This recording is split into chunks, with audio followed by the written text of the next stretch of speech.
అందరికీ నమస్కారం.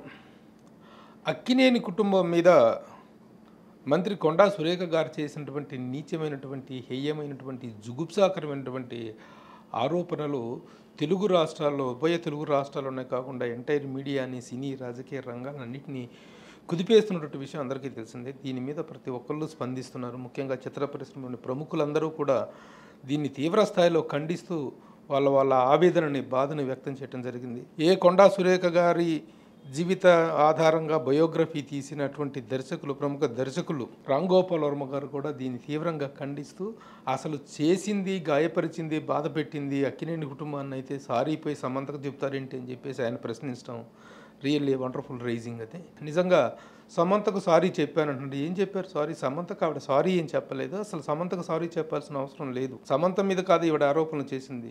ఈవిడ ఆరోపణలు చేసింది ఒక ప్రతిష్టాత్మకమైనటువంటి అక్కినేని కుటుంబం మీద. అక్కినేని నాగార్జున గారు, అక్కినేని వెంకట గారు, అక్కినేని అమల గారు, అక్కినేని సుప్రియ గారు, సుశీల గారు, సుమంత్, సుశాంత్, నకిల్, నాగ చైతన్య, వీళ్ళందరి హృదయాల్ని గాయపరిచి, మొత్తం ఇండస్ట్రీలో వాళ్ళ బంధువర్గాలందరి హృదయాల్ని గాయపరిచి ఒక నీచమైన ఆరోపణలు చేసి సారీలు పోయి సమంతకు చెప్తే దాన్ని పశ్చాత్తాపం అంటారా? దాన్ని రియలైజేషన్ అంటారా? కేవలం ఏదో ఒకటి మొహాన పడేస్తే సరిపోతుంది అనుకుంటున్నా. అదే ఆవిడకి నేను సారీ కూడా చెప్పలేదు, ఉపసంహరించుకుంటున్నానని చెప్పారు. ఇది సరైనటువంటి పశ్చాత్తాపం కాదు. జరిగినటువంటి ఘోరమైన నేరారోపణకు, వేసినటువంటి ఘోరమైన నిందకు ఇది కాదు ప్రతిస్పందించాల్సిన విధానం. అలాగే రాజకీయ నాయకులు కూడా దీన్ని తీవ్ర స్థాయిలో ఖండించాలి. ప్రతి ఒక్కళ్ళు ఖండించాల్సినటువంటి విషయం.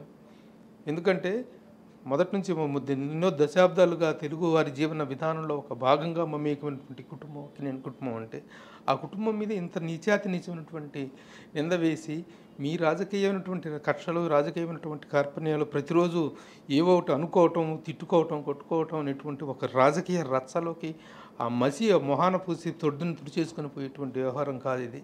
ఒక కుటుంబ ప్రతిష్టకు సంబంధించిన విషయం. కాబట్టి ప్రతి ఒక్కరూ దీన్ని తీవ్ర స్థాయిలో స్పందించాల్సిన అవసరం ఉంది. రామ్ గోపాల్ వర్మ గారు చెప్పినట్లుగా దీన్ని ఇంతటితో వదిలేయటం, సారీలతో వదిలేయటం కాదు. దీని మీద ఒక తీవ్రమైనటువంటి ప్రతిఘటన, ప్రతిచర్య ఉండాలని చెప్పి రామ్ గోపాల్ వర్మ గారు చెప్పినటువంటి మాట నిజం. కాబట్టి మీడియా పక్షాన్ని ఈ విషయాన్ని నేను తీవ్ర స్థాయిలో ఖండిస్తున్నాను.